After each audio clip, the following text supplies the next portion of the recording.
tell me about yourself? Good morning, ma'am. My name is Gina Quiñones Alba, 31 years old, from Alois, Tubao, La Union, Philippines, and I am single. Okay. Do you have kids, ma'am? I have one son, and he is 8 years old.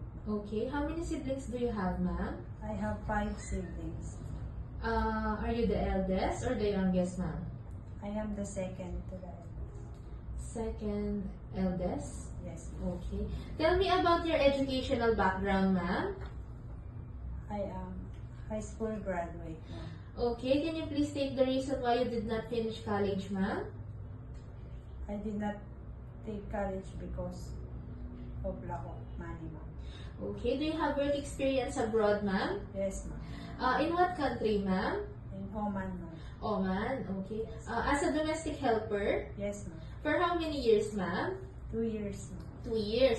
Can you please indicate your duties and responsibilities as a DH, ma'am? I do cooking, washing, ironing, and cleaning, ma'am.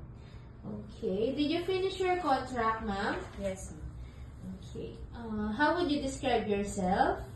I am honest and hardworking. Okay. Do you have any tattoo in your body? No, ma'am. Did you undergo to any kind of surgery? No, ma'am.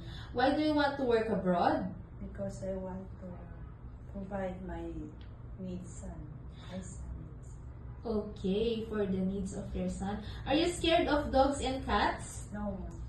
Okay, give me your idea how can you take care of naughty children and children with tantrums? I will talk to them calmly and read books.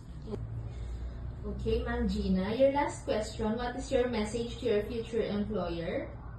To my future employer, I will do my best to be a good worker. Mm-hmm. Can assure you that I am hardworking, Mm-hmm. honest, Mm-hmm. can do multitasking, and I will promise to finish my contract. Thank you very much. Okay, thank you, ma'am.